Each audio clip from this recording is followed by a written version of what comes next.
puntata con Facciamo finta che. Io ho un ospite, un'amica che ringrazio fin da subito per essere insieme a noi. Oggi argomento un po' particolare, quindi lo lasciamo introdurre direttamente da lei. Benvenuta.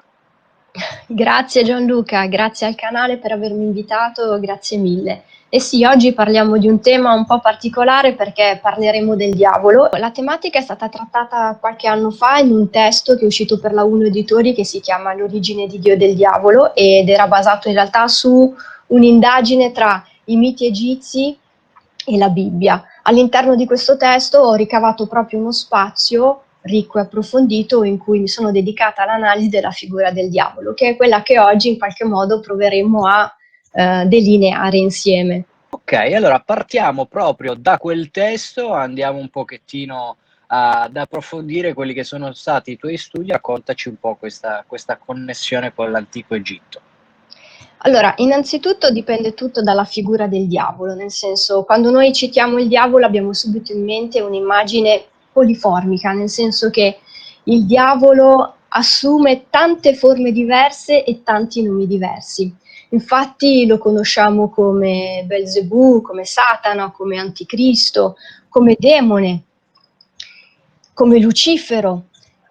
E io infatti a volte lo amo definire una creatura di plastilina, perché nel corso dei secoli è stato letteralmente trasformato, plasmato, cambiato a seconda delle necessità culturali e delle influenze anche religiose che si sono mischiate nella costruzione della figura del diavolo. Quando noi parliamo di diavolo, quindi ci riferiamo a colui che viene identificato come il principe del male, il signore di questo mondo, quindi colui che detiene il massimo controllo sulla vita materiale. Ed è ovvio che questa definizione rientra nella visione occidentale, quindi in questo caso noi ovviamente ci occuperemo proprio della visione occidentale del male del diavolo. Ma già nella definizione diavolo io ho in realtà una sua caratteristica, che è quello di essere colui che si pone di traverso, quindi colui che in qualche modo si pone come ostacolo, ma è solo una delle sue, come dire, funzioni. Ogni nome che ho citato prima rappresenta una caratteristica. Lucifero, lo sappiamo, significa portatore di luce, Satana deriva da un termine ebraico e significa avversario, nemico. Anticristo è il titolo che in qualche modo assume a partire dal Nuovo Testamento perché si pone come l'antagonista per eccellenza di Cristo, e demone è un altro termine che deriva da una storpiatura di un concetto pagano che era quello del daimon. Perché il principio è questo: il principe del male che tanto viene raffigurato nel nostro mondo intendo dire contemporaneo, è in realtà figlio di un contesto storico ben preciso che è quello del Medioevo. Il diavolo che noi conosciamo nasce durante il Medioevo, cioè nasce una volta che il cristianesimo si è ampiamente affermato e deve costruire la propria compattezza religiosa, e per fare questo ha bisogno anche di un antagonista. L'antagonista perfetto è la figura appunto del diavolo, che diventa colui che in qualche modo continua a tentare, a spingere l'essere umano a peccare. Ma questa visione così dualistica, perché è ovvio che nella visione occidentale cristiana abbiamo il bene e il male, ha delle origini molto antiche. Nel senso, già lo zoroastrismo parlava della lotta tra la luce e le tenebre. Lo zoroastrismo ha avuto un'influenza importantissima, soprattutto per quanto riguarda poi l'elaborazione di quello che viene chiamato il Nuovo Testamento, perché infatti noi dobbiamo sempre fare molta attenzione e distinguere tra ciò che viene raccontato nell'Antico Testamento e nel Nuovo Testamento, perché sono due insieme di testi molto diversi, che hanno subito una genesi e hanno subito quindi anche delle influenze completamente diverse. Fondamentali per l'uno e per l'altro è sempre il contesto storico in cui si sono formate. E quindi andiamo un pochettino anche ad analizzare, perché le origini della parola sono tante, ma soprattutto anche questa antitesi, no? Quindi il buono e il cattivo nei confronti di chi? E quindi andiamo un pochettino a vedere, in base a chi è il narratore della storia, come possono andare a mutare i nomi e le parole stesse, che origini possono avere. Dici bene, dipende da chi è il narratore della storia, dici benissimo, perché in effetti prima ho citato l'Antico Testamento, allora nel momento in cui noi prendiamo l'insieme dei libri che compongono l'Antico Testamento e andiamo a ricercare la figura di Satana, resteremo abbastanza delusi. Resteremo abbastanza delusi perché? Perché in realtà Satana, proprio come termine riferito a una persona, è citato pochissime volte, pochissime.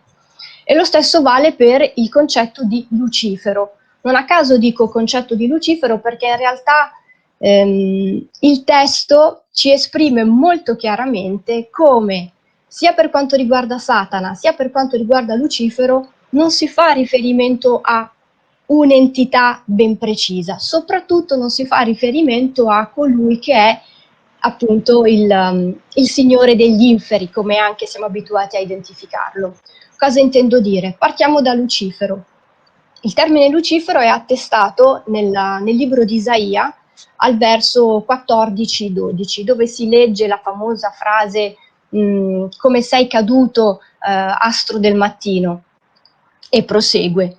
Siccome astro del mattino significa portatore di luce, quindi in greco Lucifero, allora si è creduto che si riferisse al famoso angelo caduto. In realtà basta aprire il testo e è evidente, perché viene citato, che quella serie di versi sono riferiti a il principe, a un re di Babilonia, proprio perché in quel momento storico Babilonia aveva tentato più volte di sconfiggere il regno, era stata a sua volta invece sconfitto, e quindi viene in qualche modo derisa la superbia di Babilonia, che questa volta aveva dovuto chinare il capo davanti alla potente tribù israelita.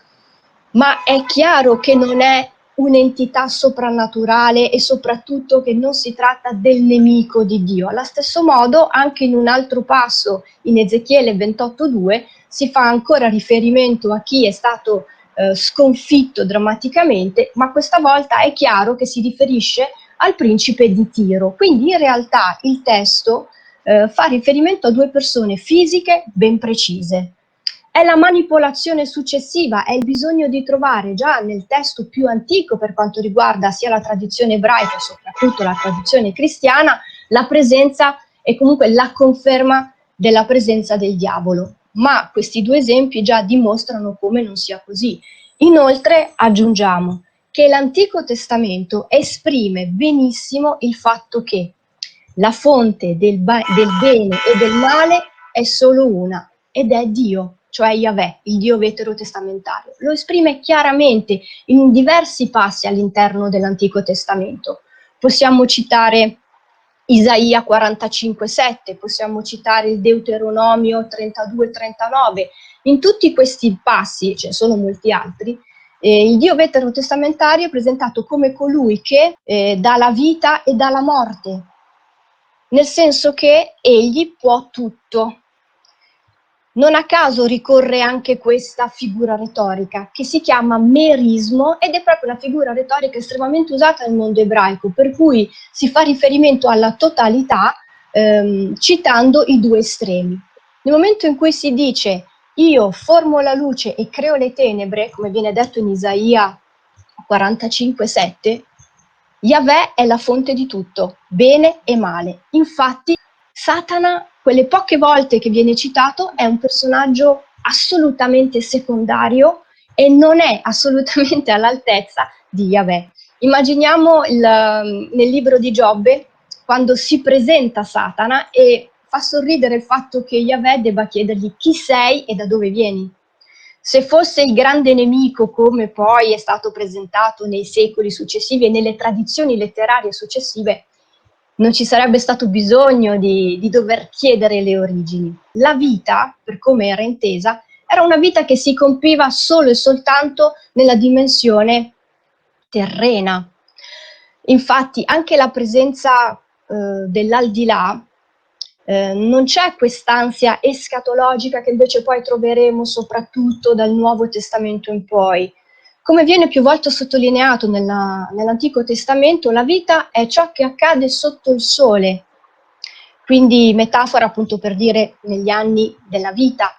e quindi bisogna ricercare la felicità mentre si è in vita. E allora potremmo chiedere, ma quindi nell'Antico Testamento non c'è il concetto di peccato o di male? No, il male e il peccato sono sempre esistiti e hanno avuto varie forme. Nell'Antico Testamento compiere peccato significa tradire Yahweh, significa tradire il Dio veterotestamentario, significa abbandonare il suo culto, significa infrangere quelle che sono le sue norme. Quello è il peccato.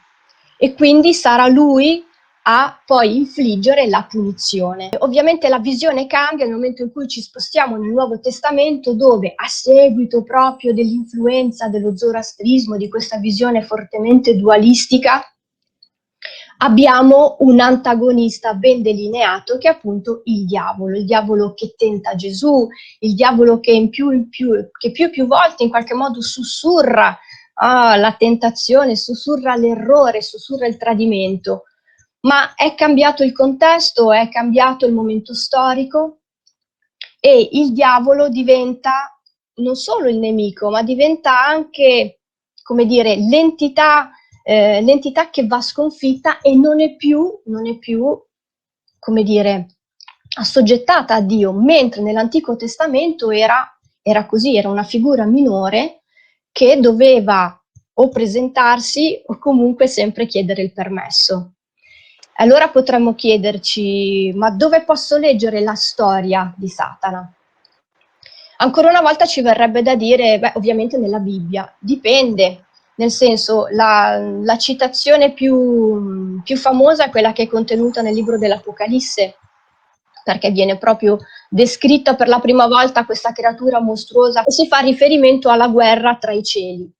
Ma in realtà il racconto che noi troviamo nell'Apocalisse di Giovanni sicuramente si appoggia a un testo precedente che è il libro di Enoch. Il libro di Enoch, che è un testo ebraico apocrifo, dove viene narrata la famosa lotta tra gli angeli ribelli e gli angeli del Signore.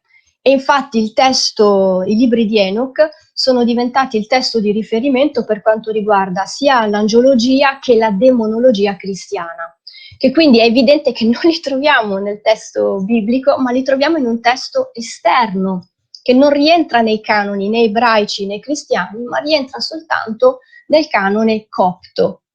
E questo insomma un po' fa pensare, anche perché molta della simbologia che noi oggi utilizziamo e facciamo, come dire, risalire alla presenza del male, come per esempio anche il numero 666, beh, sappiamo che non è univoco, non esiste solo il 666, ci sono dei documenti che presentano per esempio 615 o anche 665. Quindi come il famoso papiro 115 di Ossirinco, dove appunto, che è considerato il testo più antico riguardante l'Apocalisse di Giovanni, presenta proprio questa anomalia del 615. Quindi allora il numero della bestia è diverso, non è 66, non è 615. Dipende, probabilmente lo sono tutti e tre, perché forse facevano parte di un canone, come dire, di un canone simbolico che comunque andava a riferirsi a un contesto ben preciso, che è quello delle persecuzioni cristiane al tempo dei Romani. Infatti si specula moltissimo se alla fine quel numero, in tutte le sue varianti, non abbia a che fare con un riferimento testuale, numerico, simbolico alla figura di Nerone. Sicuramente l'Apocalisse di Giovanni racconta qualcosa che è accaduto e che ha a che fare con le persecuzioni del nuovo credo, appunto, i cristiani, e quindi lo elabora in maniera drammatica e fortemente negativa.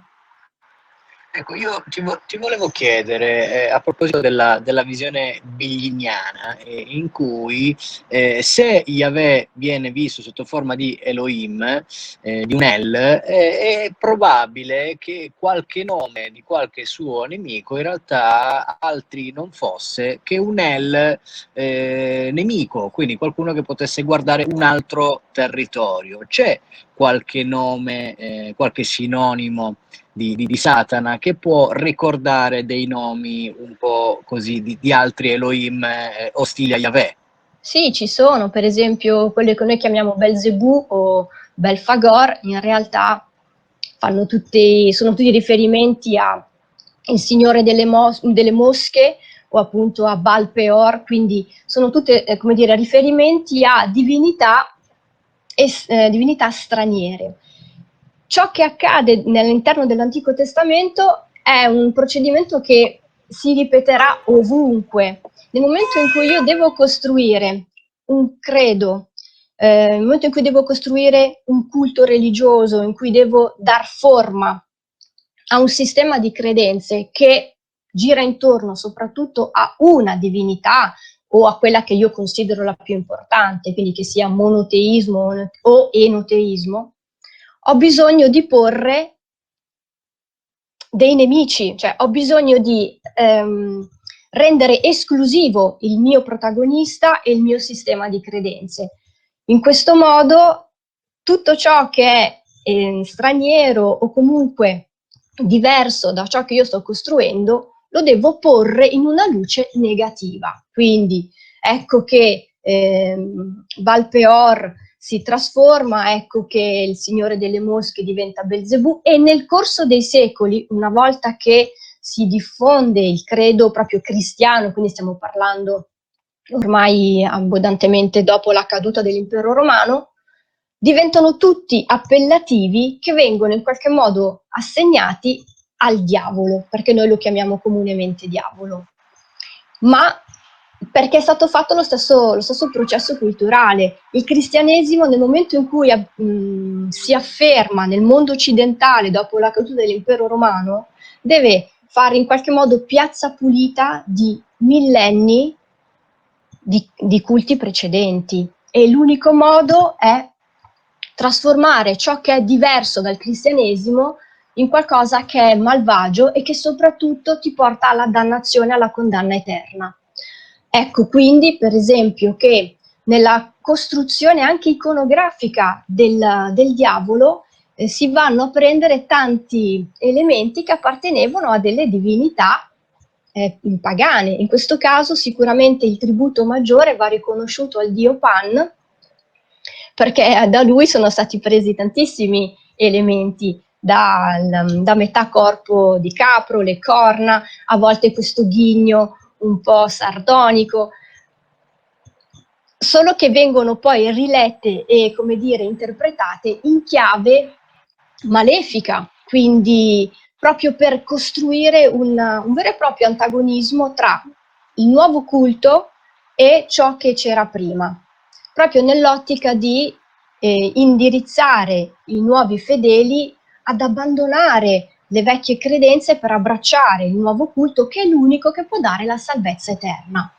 Perché è questa la grande novità che viene comunque introdotta dal cristianesimo, cioè il fatto dell'apertura alla salvezza che si può raggiungere tramite un comportamento retto, no? Un comportamento corretto.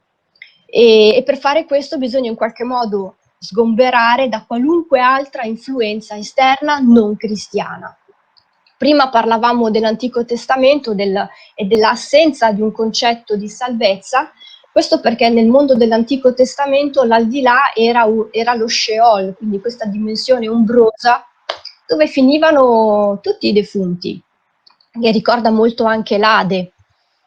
Diverso da quello che invece a un certo punto viene suggerito sia dallo zoroastrismo, come ho già citato prima, e anche dal cristianesimo, cioè esiste un paradiso, a questo paradiso si accede solo se ci si comporta in un certo modo, soprattutto solo se si riesce anche a, come dire, a tenere a bada, a tenere lontane le varie tentazioni che il diavolo sa istigare nel cuore dell'uomo. Prima ho detto che si afferma moltissimo nel Medioevo.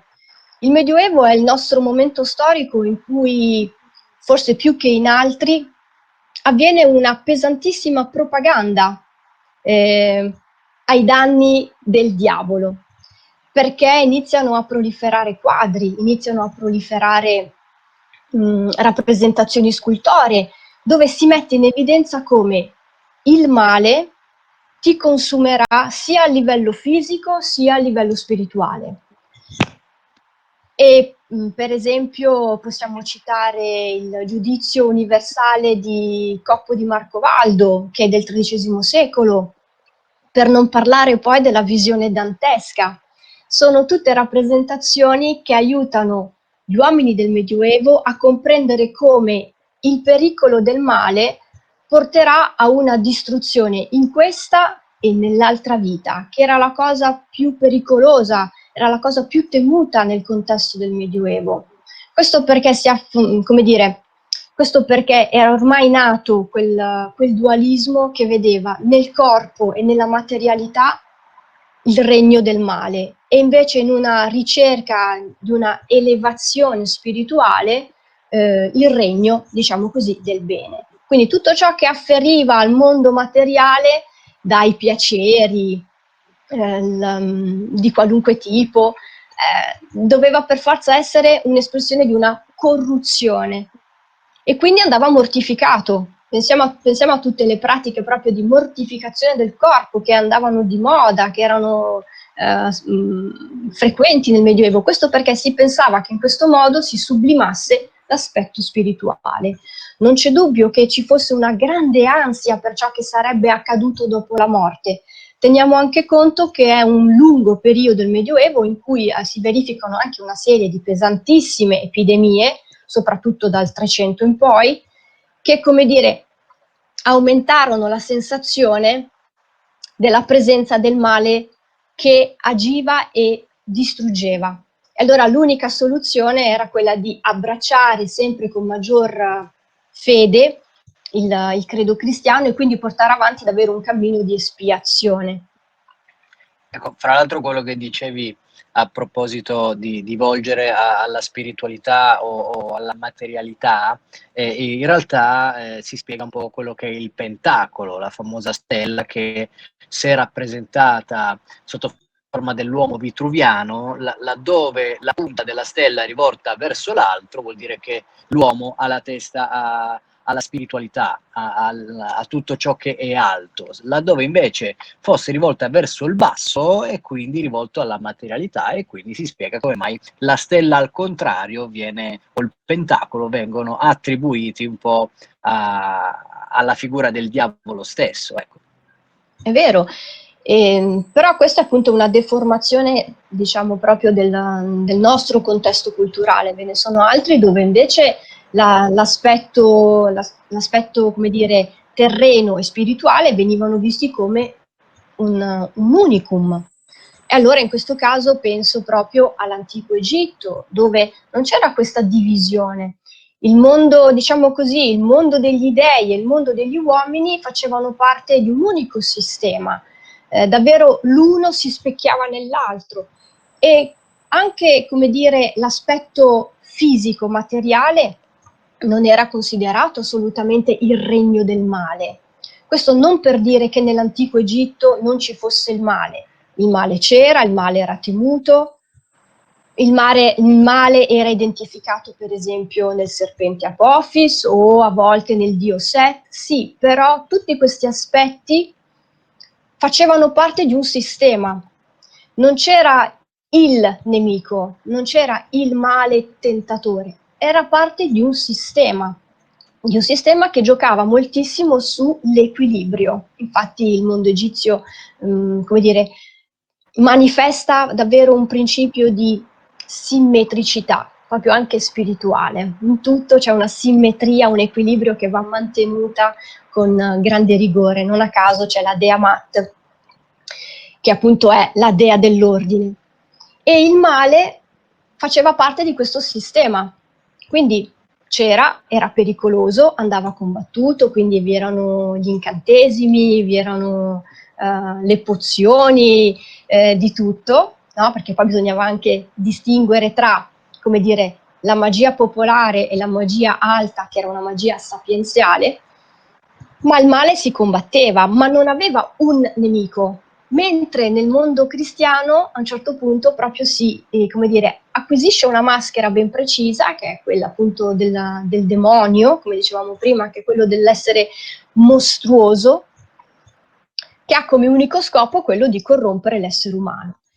È interessante notare che nel corso dei secoli, accanto alla figura mostruosa, bestiale, che era più tipica del Medioevo, si afferma anche una visione angelica, no? Infatti Lucifero, l'arcangelo caduto, spesso assume l'immagine di un bellissimo giovane, anche qua proprio per identificare l'aspetto seduttivo e subdolo del male, e paradossalmente divenne anche, come dire, una figura considerata liberatoria, nel senso, per i romantici Lucifero veniva equiparato a Prometeo. Per alcuni romantici, non per tutti ovviamente, Lucifero veniva equiparato a Prometeo, nel senso che era colui che in qualche modo si era fatto portavoce di uno spirito di rivalsa, in cui l'essere umano aveva, come dire, ribadito la propria autonomia, la propria indipendenza, la propria libertà. Su questa visione sicuramente giocò molto l'opera di Milton, Paradiso Perduto, in cui, volente o nolente, la figura di Lucifero divenne una figura eroica, no? Quindi i romantici poi la abbracciarono anche per la lotta titanica, no? Quindi colui che è destinato a essere sconfitto, non si può sconfiggere Dio, ma continua. Quindi è interessante come poi proprio la figura, come dicevamo all'inizio, continui a essere plasmata e a modificarsi proprio nelle sue rappresentazioni e anche nei suoi simboli, sia in senso, come dire, positivo per quanto lo vedevano i romantici, poi anche invece con delle declinazioni drammatiche dei nostri tempi, quando poi si parla di satanismo, sette sataniche e quant'altro. È ovvio che sono tutta una serie di simbologie e di sistemi che vengono manipolati dall'uomo, questa è la cosa importante, cioè sono strumenti che l'essere umano utilizza, come d'altronde lo è e lo era la religione. E questo già ce lo raccontò Machiavelli, no? Nella sua famosa opera Il Principe, quando la definì lapidariamente instrumentum regni, cioè uno strumento del regno, che è lo stesso principio che è stato utilizzato sempre, la religione come collante. Ecco, io a proposito di Lucifero, infatti, al di là del nome che è il portatore di luce, qua a Torino abbiamo una famosa piazza che è Piazza Statuto, in cui c'è la statua di Lucifero.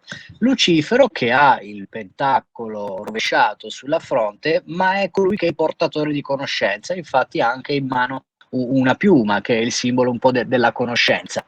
Queste teorie di cui tu parli ne le ho riscontrate parecchio, perché insomma un po' qualcuno che si schiera dalla parte degli uomini, anche spingendoli a uscire un po' da quello che era il famoso Gan Eden, quindi una sorta di recinto protetto per intraprendere il suo percorso, può essere visto in maniera negativa all'inizio, perché magari chi sperava che l'uomo potesse ambire alla forma angelica, ma la forma angelica è una forma di stasi, invece l'uomo è destinato a evolvere, quindi solo attraverso un percorso un po' travagliato, un percorso sicuramente difficile, può ambire a raggiungere un po' la forma divina, che gli angeli in realtà non possono fare, quindi insomma c'è questa visione un po' controversa all'inizio, ma che poi acquisisce di senso.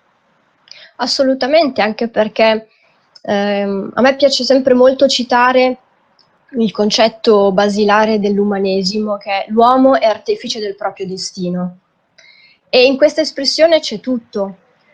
C'è la volontà di utilizzare le proprie capacità, di acquisirne delle altre, approfondire, elevarsi e essere artefici del proprio destino. Ovviamente, dal mio punto di vista, sempre in un'ottica etica e morale per tutti.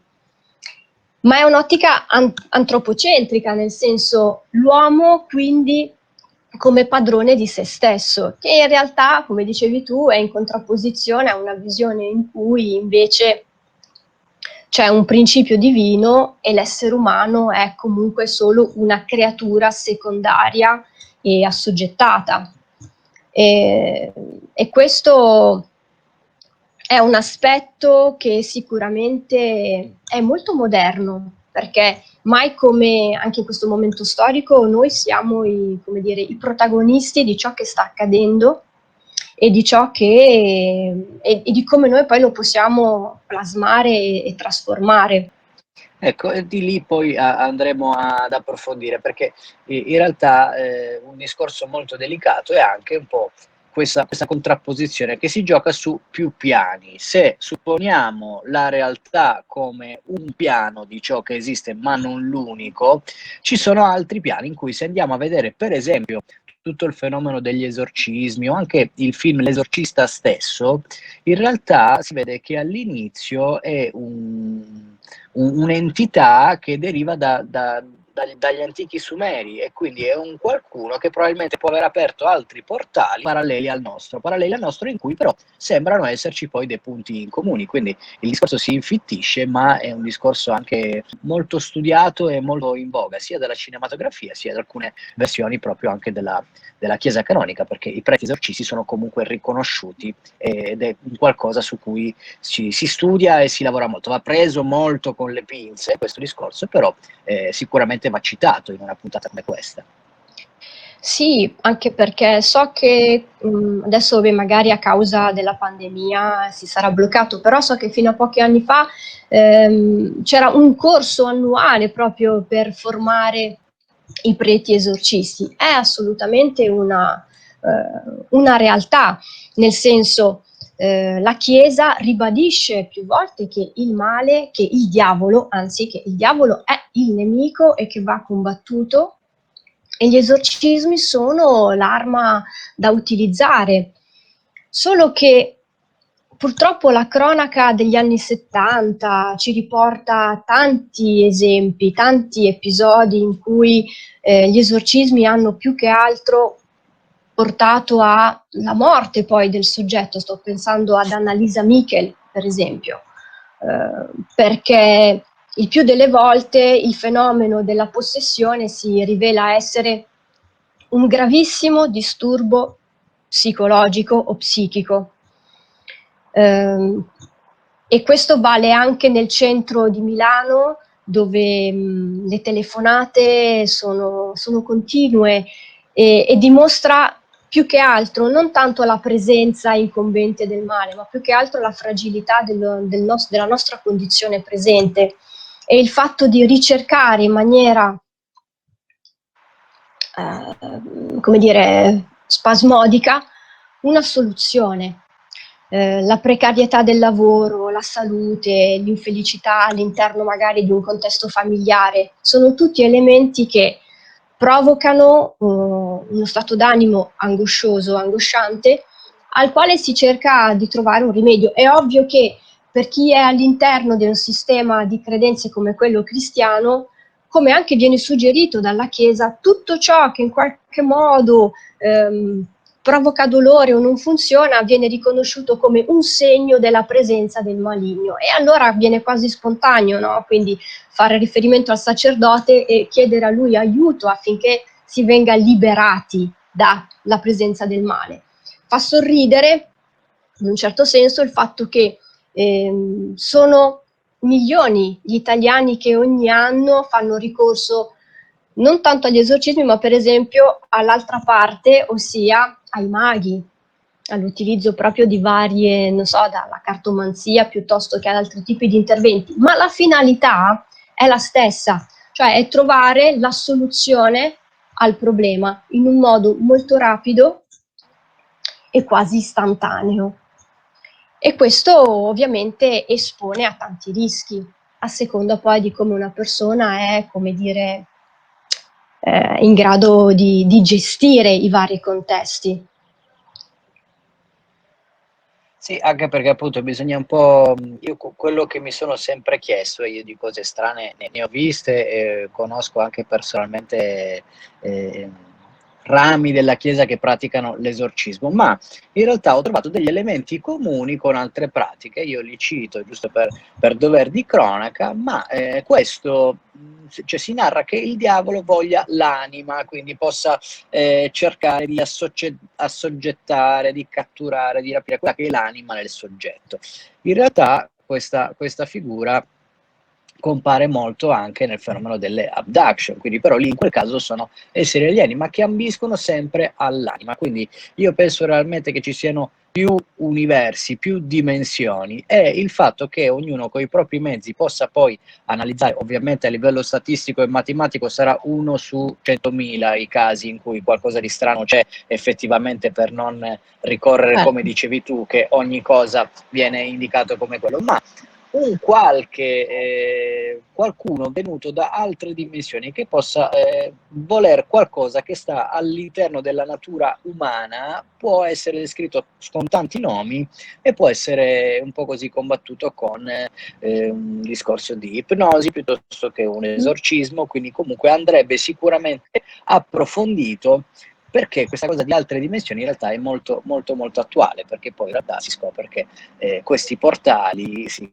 cerca di aprirli in tanti modi, non solo con chi pratica la magia, anche chi pratica l'alta tecnologia. In realtà molti esperimenti poi in realtà sembrano, usiamo il condizionale, essere portati ad aprire Stargate però non solo verso altri posti fisici, ma magari anche in altre dimensioni. Anche questo discorso merita di essere un pochettino citato, perché effettivamente qualcosa magari c'è.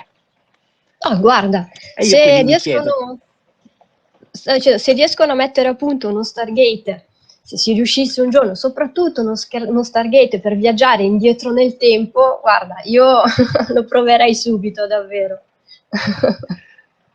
quindi staremo a vedere quello che accade. Io quindi, immagino, anche trattando queste tematiche, da che tipo di persone si state avvicinate, perché poi in realtà sono tematiche che vanno un po' così a sviscerare anche dei sottomondi. Quindi immagino anche, dopo la scrittura di questo libro, con che mondi sei entrata in contatto, quante persone ti hanno chiesto, se ti hanno portato esempi concreti, che cosa è accaduto?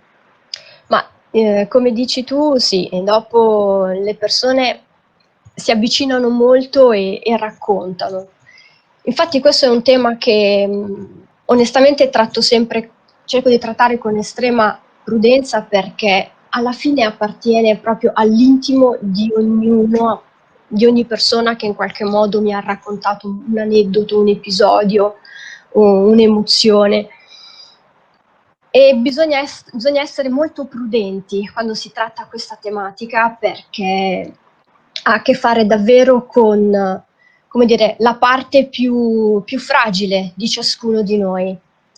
E, e mi rendo conto di come in realtà ci sia un grandissimo desiderio di comprensione di ciò che ci circonda, non solo sul piano fisico, ma soprattutto sul piano, diciamo così, invisibile, e che ci sia davvero la voglia di avere una certezza per quanto riguarda la salvezza. Chi è dotato di grande fede non ha bisogno di questa certezza. Tutti gli altri conducono una loro lotta interiore, perché si è costantemente, come dire, sottoposti a delle situazioni proprio di ansia, di angoscia, ed è difficile incanalare tutto e soprattutto difficile interpretare tutto secondo una visione così dualistica, mettiamola in questo modo. Gli episodi, ripeto, sono tanti, però il messaggio ultimo che ho raccolto da ciascuno è davvero il bisogno di essere ascoltati e il bisogno di aiutarsi, non di essere aiutati, ma proprio di aiutarsi. Quindi questa volontà di essere portati verso una comprensione è sicuramente quello che manca, cioè una conoscenza più approfondita dei vari aspetti. Bene, anche perché poi c'è anche tutto il discorso di ritualistica, e anche lì merita effettivamente un discorso a parte. Ci sono numerosi testi dedicati anche a un qualcosa di pratico, quindi c'è proprio chi pratica, chi prova a sperimentare da entrambe le parti, come dici tu. Non è poi semplicemente una visione dualistica, ma sono tutte sfumature di un qualcosa che da sempre attrae l'uomo, ecco. Ti voglio chiedere invece, per quanto riguarda il tuo futuro, se stai pensando a qualche altro lavoro, a che cosa stai lavorando.